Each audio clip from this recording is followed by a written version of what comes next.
All right. Gotta love disappointing fans. Yeah, Grant Weber's trying to watch this. Come on. All right. Well, Same with Shadid. technically, we are live right now. I have to figure out how to share this link. Oh, you can just copy. You just take the link at the top and just copy and paste it wherever. So if you want to put it in the captain's chat on the NCDA page, whatever the case may be. Or no, maybe because the link up top is the one to have people actually join it. Yeah. I'm gonna go to the YouTube channel real quick and just. These bums. Oh my God! I thought you were driving. No, I just got. Well, I was. I thought I was gonna start early. I gotta get back to Towson. Still doing. All right. I think I figured it out. The YouTube. Yep. I pulled the YouTube link. I'll just post it online. All right, post it on Twitter and Facebook, and then in the Captain's Club. And then sounds good. I don't know. We're live right now, so I don't know if there's a way we can stop it and then restart it, but we probably shouldn't mess with it at this point. Oh, I'm good with that.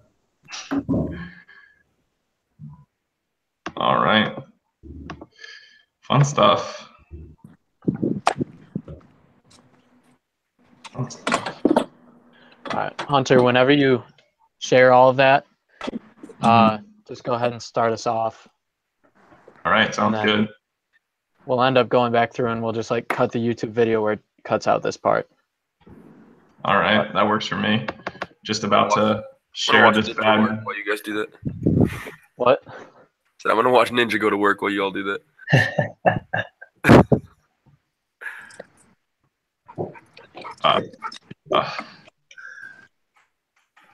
Kevin, do you remember the password for?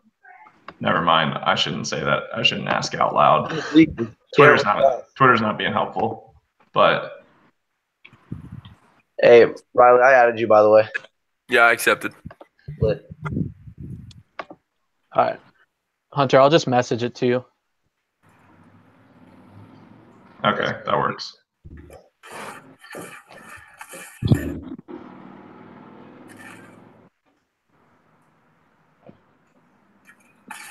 Okay, that's what I thought it was, but I was trying to use the one from for the email for some reason. I was being dumb. I see. All right. Yeah, once you share it, we'll be good to go. All right. I have I've shared it on Facebook and on both boards. But so you do the All-Star thing, because I don't know how to pronounce the guy's name that's from VCU. That's fine. That's fine. And then we're just gonna go through each round. I have a slideshow that I'm gonna screen share, so everyone's gonna see my screen, and it's just got a slideshow of every single round, which matchups are in each round, and then from there we'll just interview each captain that's on one of the teams that's playing that round, ask them how they feel about their matchup. If anyone sees any matchup that they think would be the most interesting, we'll talk about that. We'll just go through it really quickly through each round. Shouldn't take more than 45 minutes at the most. Yep. All Everyone right. good with that? I'm good. Put that slideshow up, baby, so I can get started. All right, let's do it. Have to figure out how to screen share again. Attaboy. There we go. All right. Get to see all the screens. There we go. Present in the top right, Kevin. Or that works too. All right. So after the not so glamorous start to this, we are finally up and ready to go. I know Towson was being very antsy on Twitter, so you guys were up, live, ready to go. So welcome everybody to the Nationals 2018 schedule reveal show. We've got a lot lined up for this event. But joining me, my name's Hunter Ford. I'm the director of Nationals. And joining me, we also have Kevin Bailey, who is the chief of content for the NCDA. And we're also joined by captains throughout the league. So this includes Colby Bryceland from Akron, Michael Riley from Central Michigan, Michael Heinley from Towson University, Tom Moran from Miami University of Ohio, and then Zach Parise from the University of Kentucky. So as I said, we've got a lot of stuff planned for us today. Just to kind of give a quick rundown of how things are going to roll. We're going to start off by talking about some of our sponsors for the event and give them the proper recognition that they deserve. So Kevin, go ahead and flip over. As you can see, we've got 4 lovely sponsors for this event. Savage Apparel, who's the official apparel sponsor for the NCDA. We also have District 5, who is going to be the official dinner sponsor for Nationals this year. So make sure that you guys stop by. They're located on West Cary Street. We're also proud to have Richmond Region Tourism help us out with the event as an event partner. And then, of course, the NCDA is a member of USA Dodgeball. So big shout out to all of those organizations who have helped us out with planning and hosting this event. All right. And then taking a look at some of our Saturday pre-tournament festivities. So at the Stuart C. Siegel Center, the doors will open at 7:30 a.m. Teams will be allowed to check in then as well. Once we get closer towards the actual start of the event, we'll begin the national anthem, planning on doing that at 8:45 in the morning, followed by the ladies match, which will start immediately after the anthem. And then at 9:25, we are going to begin the All-Star games. And on that note, we are also going to be revealing what the matchups will be for the first ever All-Star tournament. So stay tuned for that. And then following the All-Star games and ladies match will be the official league photo, as is customary at every single Nationals event. The one pictured on the right is from Nationals 2015. So always exciting stuff.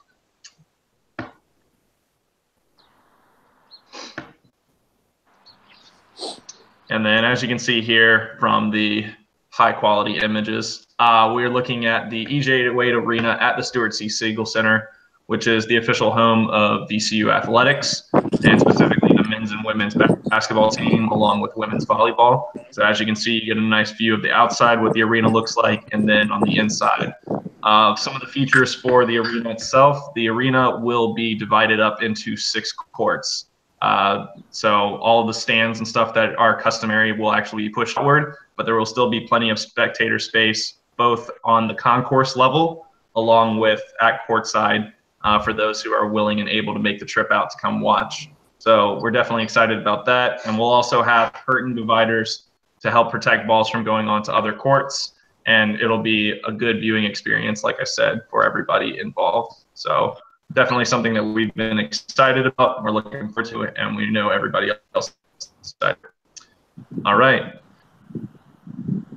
Then so this year, what we're going to be doing, similar to captain's pick that we did for the All-Star game, Rebecca Chappelle from Michigan State University, are going to be this year's ladies match captains. And we're going to be doing a nice old school playground style pick 'em. And they're just going to pick players to play with them at the start of the event. And we're just going to enjoy the chaos for our 7th annual ladies match. So shout out to those two for being the opportunity to be this year's player captains.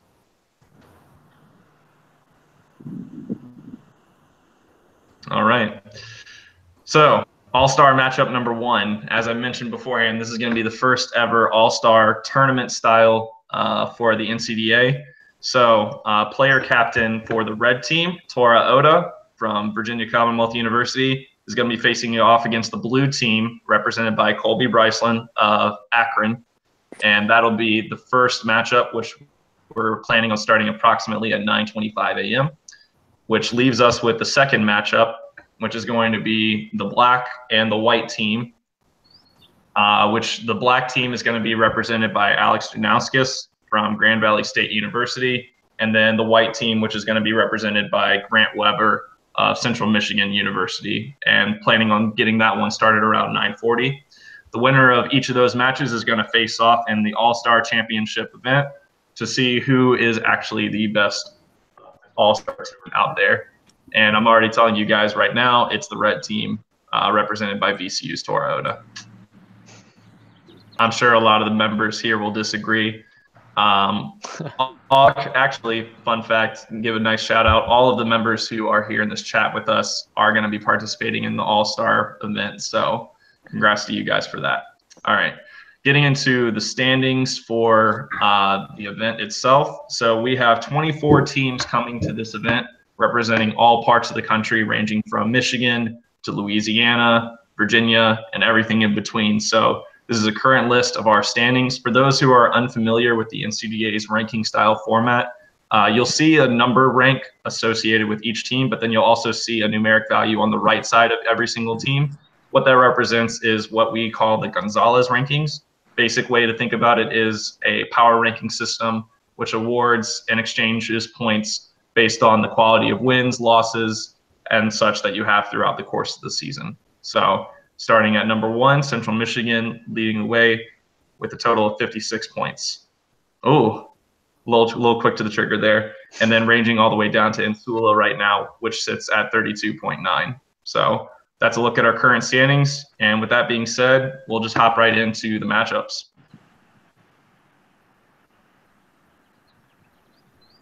Whenever Kevin decides to do that. All right. He's being slow right now, so I guess I got to kill some time.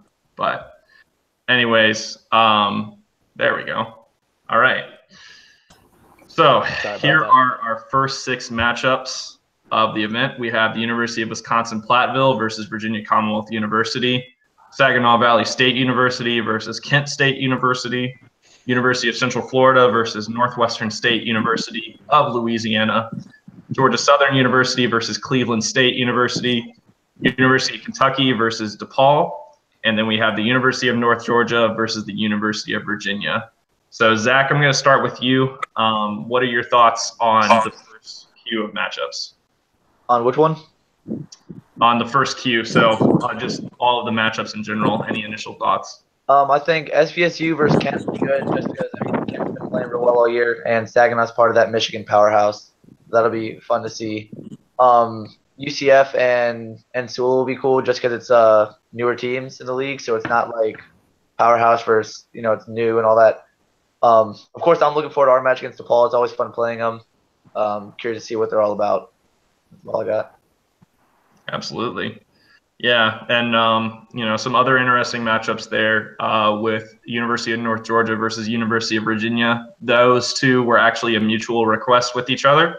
So definitely exciting stuff to see there. And then University of Wisconsin-Platteville and VCU were also mutual requests. So we're starting the day off with some really big games. In terms of seeding, it's going to be really important. So Zach, you talked about that Saginaw Valley Kent State matchup. That's a 4v5 battle right there.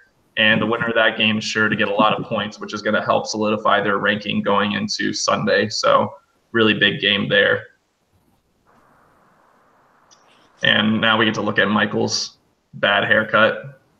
But I know that one of your family members gave it to you, so it's okay, buddy. We forgive you. Yes, thank you. Yeah. All right. Let's jump into the second queue. All right. Sorry, so with the second queue, we've got Central Michigan University versus James Madison University, University of Maryland versus Akron, Grand Valley State University versus Ohio State University, Bowling Green State University versus Penn State University, University of Miami of Ohio versus the University of Nebraska-Lincoln, and then we've got Towson University versus Michigan State University. So that rounds out the second queue. And Michael Heinley out of Towson, I'm going to start with you. Your thoughts on your game versus Michigan State in the second queue? Well, we had some unfinished business from last Nationals against them, so we're going to come out swinging probably. The other games, what else was there? There was Central and JMU. I feel like it's going to be a great game. JMU's been playing well against us all year, and I can only imagine how they're going to play against Central. Or a couple of the other games on there. Some of the other games included on there. Kevin, if you could flip to the slide for us.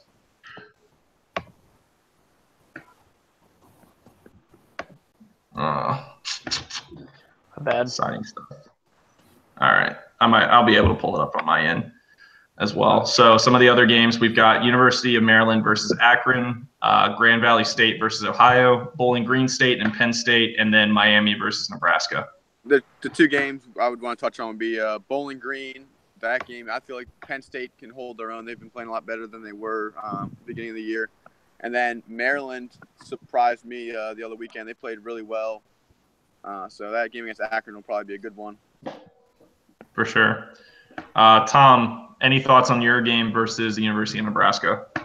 I'm pretty excited for it. Earlier in the season, there was a possibility that they were going to come out to one of our tournaments. So I think either they requested us or vice versa. So, and I think we have a little more experience under our belt because we played JMU and Bowling Green. So maybe that'll give us a leg up. But it'll be a fun game nonetheless. Awesome. And then, of course, the big elephant in the room, Central Michigan versus JMU. Michael Riley, any thoughts on your 1v3 matchup right there?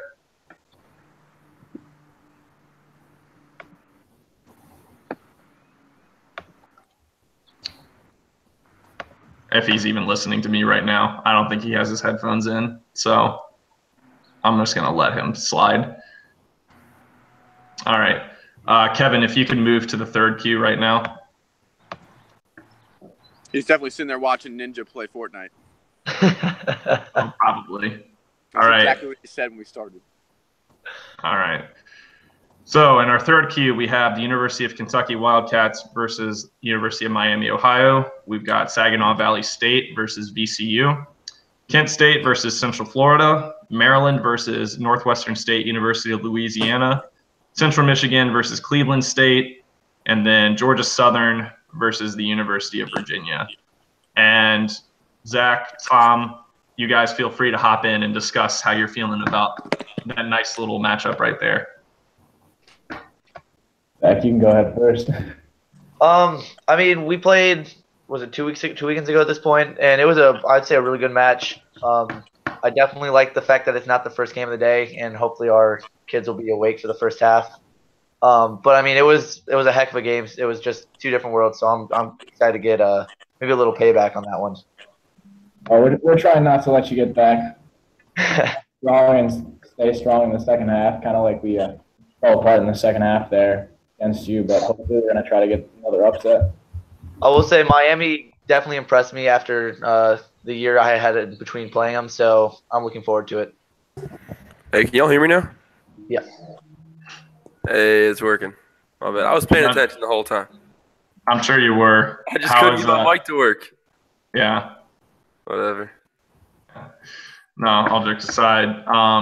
Yeah, so definitely a really big matchup right there between Miami and Kentucky.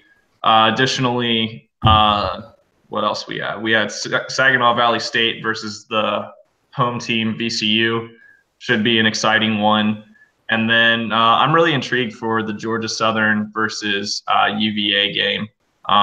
Two teams which are definitely looking to prove something. And I know they're both really excited for nationals. For Georgia Southern, it's going to be their first ever nationals event. And then with the University of Virginia, it'll be their second ever. So definitely some exciting dynamics going on there. And a really big chance for either of those teams to shoot up from the bottom of the standings towards the top with a big exchange right there. So some good stuff going on so far. All right, and Kevin, if you're able to, can you switch to the fourth queue? Meanwhile, we're stuck watching Heinley and his silly haircut once again. Thank you. You usually have the hat on, so. Yeah, I know. That was the worst thing ever if when we were at JMU, having to see this kid without a hat on because JMU's gym does not allow anyone to wear hats. So Is that a serious thing? That's a serious thing, yeah. It's the dumbest shit I've ever heard, honestly. All right, keep the language to a minimum, bud. It's just not great. It's not great. Terrible. Had alfalfa all day. And we lost the grand final the same day. So maybe. Anyway, to touch on earlier, what did JMU request to play us? Do you guys see? Yeah, it's up there. It's working its way. So you're touching back earlier on the I don't know JMU if I versus Central confirmed that or Michigan not. game. Yeah. Did they request Let's go us? back. Yep. I love technology. All right, he's working on it. Okay, so anyways, Michael, to answer your question about the JMU Central Michigan game, no, it was not a requested matchup. However, what we saw from that was that it was a close ratings match there. So basically the way that we traditionally do within the NCD for how we set up our Saturday matchups, what we do is it's typically one game that you request, a team that requested you, and then what would be considered an equal. What we saw there, once again, with JMU and Central Michigan was that they're equal matchups in that regard. And so as a result, that's how that game ended up getting scheduled the way it did. Yikes. Oh, is someone a little worried there? That's a lot of games. It's a lot of games. They'll probably end up All right. playing in the bracket at some point as well. All right. So before we move on to the next cue, I'm going to give a chance for some of you guys to give your input on what you think so far. Colby, haven't heard a lot out of you. Sorry about that, bud. So if you want to hop in and talk a little bit, go ahead. From what I've seen so far, I'm not really worried about any of our matchups. I saw we have UMD first. Last year, we managed to only lose to UMD by 1 point, and I was playing with a broken hand. I was playing lefty, which I'm average with my right hand, so I'm well below average with my left hand. So, and we still managed to get a couple points on them and only lose by 1. So I'm confident this year that we can take it to them, having a healthy roster. As for everybody else, I think CMU has no reason to be worried against JMU or against CSU, who they play later on. I don't know. The way CMU's been playing, there's no reason for them to. I mean, don't take JMU lightly, but they have all the confidence in the world heading into nationals at the #1 spot. Also, I watched Towson play a lot of the War, and I was really impressed with them. Besides the War, the only time I ever saw him play was at nationals, and they took it to every team they played. Not easily, but with a lot of talent, a lot of heart. So I'm excited to watch them play at nationals, and then the Miami UK game's gonna be a really good match to watch because of what I heard about their last battle. So I'm really excited for this one. Great stuff. Zach, let me get you to weigh in on some of the games. So so Miami has an opportunity to play back-to-back games from Q2 and Q3, whereas your Kentucky team gets a chance to get a break. So how do you think that's going to affect your guys' performance against Miami in that game? I don't think we've had an issue ever coming off of a break. Most of our issue has been the early morning games and just getting that momentum going. But I mean, we've always been able to come out the second game and take it to them. So I wouldn't say I'm too concerned because it was a good game. So it's going to be fairly matched, if not another repeat of just a real tight game against them. So I'm not worried of us not performing. I'm just worried of just the game itself and how it's going to go. And then I'm not too worried about playing back-to-back games because we got that. It'll be a nice competitive game against University of Nebraska, and then we can just go right into the UK, keep it going, and hopefully not drop a step. Yeah, for sure. Any matchups thus far that you guys are I guess any matchups that you guys think are going to fly under the radar for a casual fan, but you think are going to be really exciting to watch? Was it UNG versus UVA or GSU versus UVA? Both, actually. UVA is playing. UVA is going to be playing both of them, but UNG is playing UVA in the first queue, and then they're playing GSU in the third queue. I think. Well, of course, I played during both of those, but I think they'll both be under the radar good games of just newer programs going at it.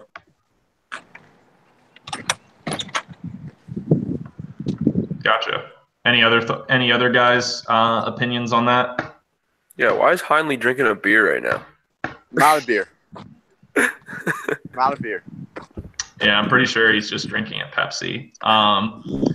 Yeah, I think realistically, the two biggest games that we've seen thus far have been Saginaw Valley State versus Kent State. You talking about two teams that traditionally are just all firepower, and I'm definitely really excited to see that. For Kent State, Tyler Paulman has been playing lights out all year for them, and I expect nothing less than that when it comes time for nationals itself.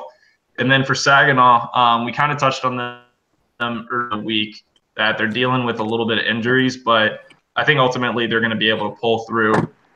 They've been playing really well under Kenny and Cody's guide for the past couple of years, and they're probably going to continue to do so at this event. So really the biggest thing for that game, whoever wins that game is going to shoot up real quickly as far as their personal ranking goes, and then equally so, loser is going to have to try to claw their way back up towards the top with some other wins throughout the day.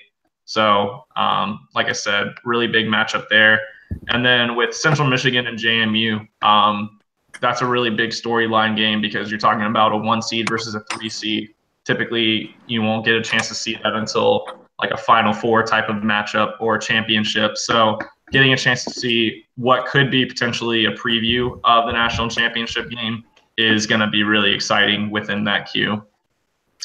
And then it's going to be in the national championship game, no doubt. I see. We're pretty confident over there. And yeah, he's already jinxing from Michigan. Jinxing.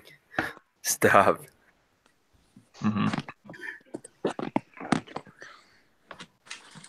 All right. So I think we're ready to go next with our next queue. Is that showing right now? I think Kevin's got it pulled up, or he's trying to pull it up, dealing with our technical stuff. Kevin, you there, bud? Nope.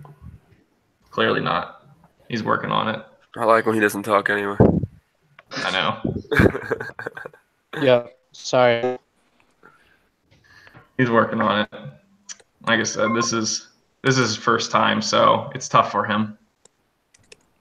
Technology's hard. Exactly. All right, we're working on it. It's also not helpful that the Wi-Fi in Michigan apparently is terrible. What's it showing now?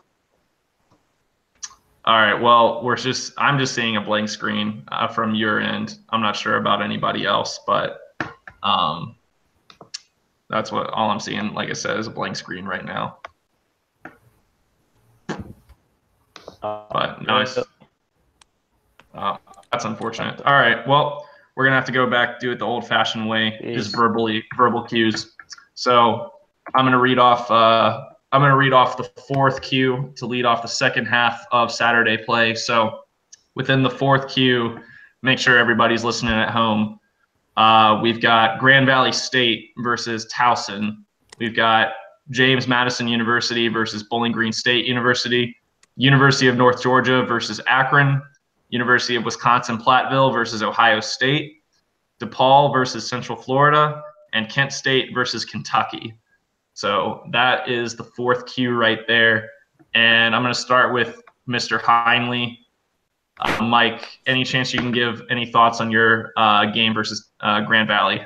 Yep. So we're actually excited to see them again before we get into the Sunday round of the elimination, so we can at least – well, we already played them once. So we can see them at their full strength so we can – I don't know. I can't think of the word right now. Gauge ourselves on where we're sitting at that time. If that makes sense. Yeah, for sure. Yeah, we had they both had a really big game earlier in this year at JMU. Grand Valley State was able to walk away with the win in overtime thanks to some heroics from Alex Yanauskas. But it was definitely a really exciting game nonetheless, even for a spectator.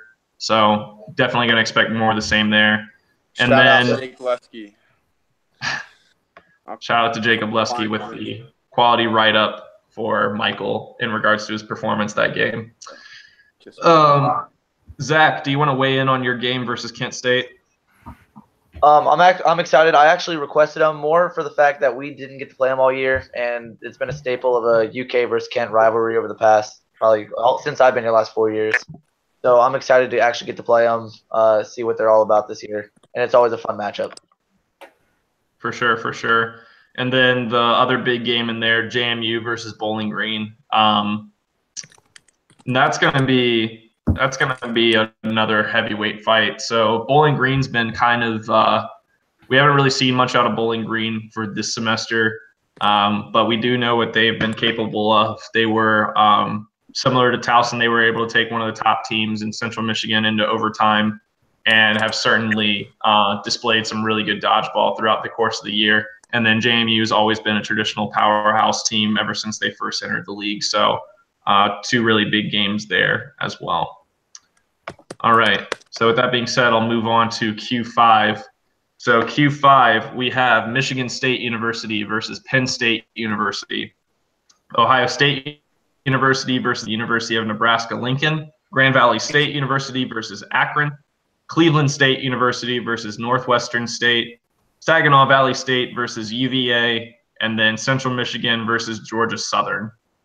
So while this portion doesn't necessarily have the same name matchups that'll pop out, we definitely, I think, can expect some exciting play, especially with that first game in the queue with Michigan State versus Penn State.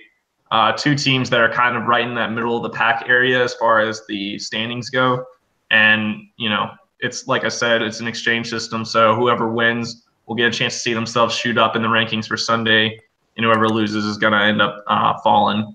But Colby, your thoughts on playing Grand Valley?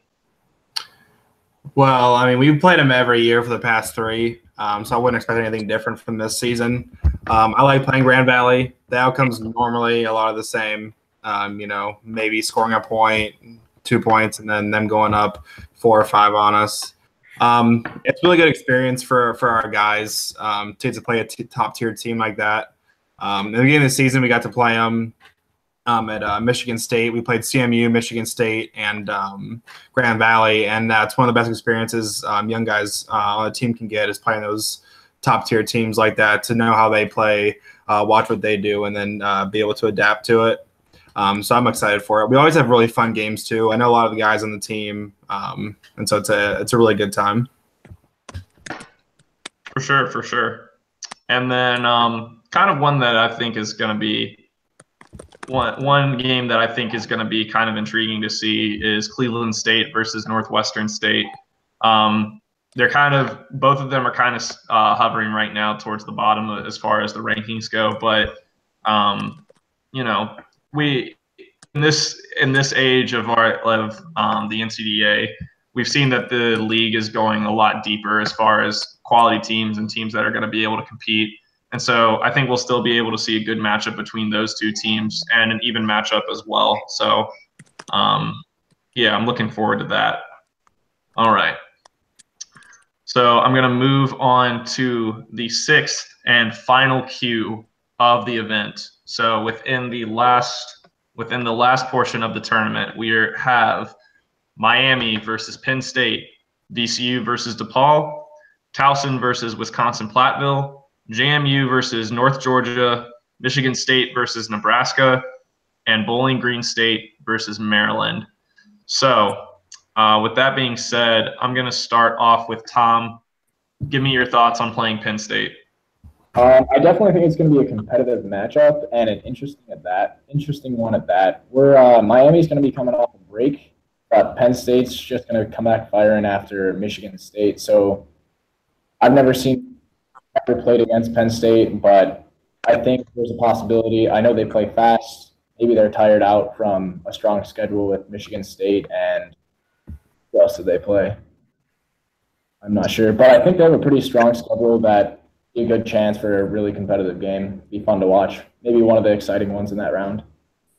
Yeah, for sure. Penn State definitely has a pretty good schedule ahead of them. So as you mentioned, they start off with Bowling Green, Then they play Michigan State, and then they follow it up with you guys in Miami. So it's like I said, it'll be an interesting slate for them. If they're able to pull away with a lot of wins, then they'll definitely be shooting up big time. And I'm definitely looking forward to seeing what they have. Mike, you want to give me Mike Heinley, excuse me, any thoughts on the Towson Wisconsin Platteville matchup?